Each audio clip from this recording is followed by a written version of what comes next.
This book is called EPS Ratio for Beginners. It will give a general overview of the EPS ratio by going through 3 chapters. The first chapter will go over the calculation of the EPS ratio. Then I'll walk you through an actual balance sheet example. And the last chapter will be reviewing some of the limitations of the EPS ratio. Now, a quick disclaimer, I am not a financial advisor, so take what I say with a grain of salt. You oversee your investment decisions, and I am not liable for any results based on them. Now, let's begin. Our first chapter will be regarding the calculation of the EPS ratio by walking through its formula. Now, EPS stands for earnings per share. It is calculated by dividing a company's earnings by the number of shares outstanding. A company's earnings is equivalent to its net income, which we divide by the shares outstanding, and a company's net income comes down to its revenue minus expenses, which is divided by the shares outstanding. In general, revenue is how much a company makes, expenses is how much a company spends, and shares outstanding are the number of shares available to be traded in the open market. Now, I'm going to provide some examples of revenue and expenses for 4 different companies. The first company is going to be called Frosty Delights. It's an ice cream company, so its revenues could come of ice cream sales, whereas its expenses could be the cost of ingredients, such as milk. The second example is a company known as Horizon Airlines. Its revenues could come from ticket sales, whereas its expenses could include airline fuel. The third example is Tech Gadget Innovations, a company that sells technology. Its revenues would come in smartphone sales, whereas its expenses include marketing costs. And the final example is going to be Health Plus Pharmaceuticals. Its revenues come from selling prescription medication, whereas its expenses include research and development. Think of another company and example of what its revenues and expenses would be. Add your example in the comments below. Another type of EPS is known as the diluted EPS, also known as diluted earnings per share. The diluted earnings per share is equivalent to a company's earnings divided by its diluted shares outstanding. As we recall, earnings is the net income, which was divided by the diluted shares outstanding, and the company's net income is revenue minus expenses over the diluted shares outstanding. As we can see, the revenue minus expenses are going to be the same as the regular EPS.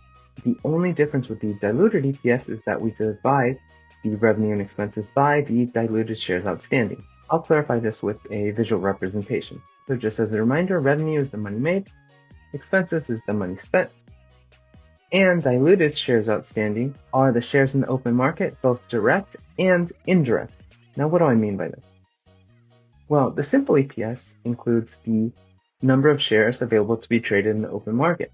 The diluted EPS includes the same shares outstanding plus the potential shares outstanding. In other words, diluted shares are the extra shares that could come into play if things like stock options or convertible bonds were converted into regular shares. Now that we've considered this difference, let's move on to an example and calculate both the simple EPS and the diluted EPS.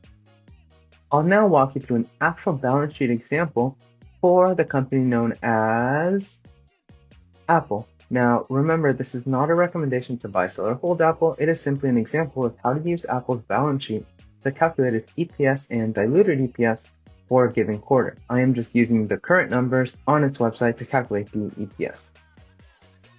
Now I'll walk you through where and how to find the key values necessary for calculating EPS for Apple from its balance sheet. Great, now let's walk through Apple's financial statements to calculate the EPS ratio. To search for Apple's earnings, we can do Apple Investor Relations. This will lead us to Apple's Investor Relations page. Once we click on that, we can go down to Apple's financial data, and here we can see the quarterly earnings report. The most recent earnings report is Q2. However, given the values, I'm actually going to be going over Q1, which is a clear example of differing EPS values. Once we click on financial statements, we can see that the Apple condensed consolidated statements of operations.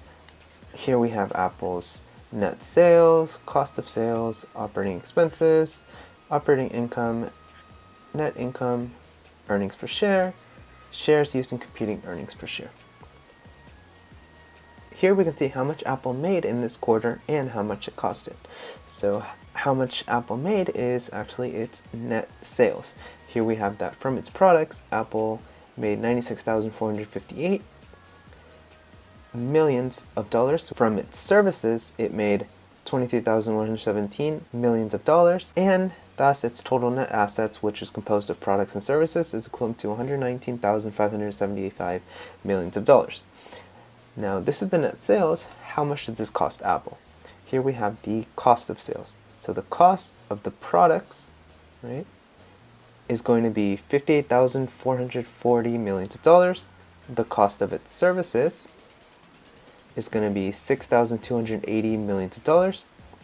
So the total cost of the sales, which is equivalent to the products plus the services, is equivalent to $64,720 millions of dollars.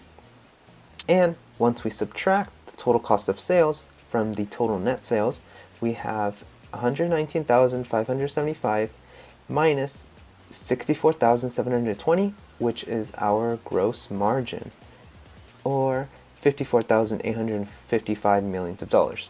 On top of that, Apple also has operating expenses. These operating expenses include research and development, which is $7,696 millions of dollars, and selling, general and administrative, which is equivalent to $6,786 millions of dollars.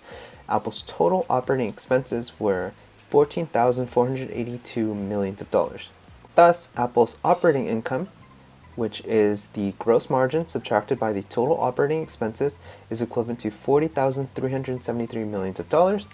Alongside that, Apple had other income or expenses, if it's in parentheses, and given that this $50 millions of dollars is in parentheses, then this was a cost. So we subtract 50 from $40,373 millions of dollars. This leads us to Apple's income before provision for income taxes of $40,323 millions of dollars. Lastly, we incorporate the provision for income taxes, which was $6,407 millions of dollars. So Apple's net income is $33,916 millions of dollars. So that is going to be the earnings in our earnings per share value. Now the number of shares that we're going to be using is actually right below the EPS. Here we have shares used in computing earnings per share. So the basic number of shares are going to be 15,509,763, and we can tell that this is going to be in thousands. Here we can see that except number of shares, which are reflected in thousands. We also have the diluted number of shares, which is going to be 15,576,641 thousands of shares. So now that we have these values, let's walk back to the calculation of Apple's EPS. So we know that we should be getting 2.19 and 2.18. Now let's take a look and walk through this step by step. Now let's insert the values into the formula. As we remember, EPS is equivalent to revenue minus expenses divided by the number of shares outstanding. Apple's revenue is $119,575 million. Its expenses are $85,659 million. And its shares outstanding are 15,509,763,000 shares. Doing the math leads us to a basic EPS of $2.19. Now let's calculate the diluted EPS. We subtract the same revenue and expenses, but now we use the diluted number of shares outstanding in the denominator. The diluted number of shares outstanding are 15,567,641,000 shares. Implementing this value into our formula results in a diluted EPS of $2.18. As we can see, given that the value in the denominator is greater for the diluted EPS value, the diluted EPS value is, in fact, lower than the simple EPS value. Now, basic EPS of $2.19 means that for each share of common stock outstanding, the company has earned $2.19 in net income over the given period, usually in a quarterly or yearly basis. A diluted earnings per share of $2.18 means that the company has earned $2.18 over the same period, but the figure accounts for the potential dilution effect of convertible securities, such as stock options or convertible bonds. that could increase the total number of shares outstanding. Diluted EPS provides a more conservative measure of earnings per share by considering maximum potential dilution impact on existing shareholders. Now let's move on to the next important topic, which is the limitations the EPS ratio has. There are likely more limitations to the EPS ratio, however, I will just go over 3 of them. The first limitation is the company's ability to manipulate earnings. A company can delay or defer expenses to future periods, which will boost the current EPS.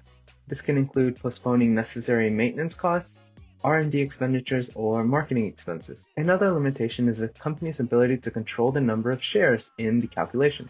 If a company decides to increase its numbers of shares, it could thus decrease its EPS value.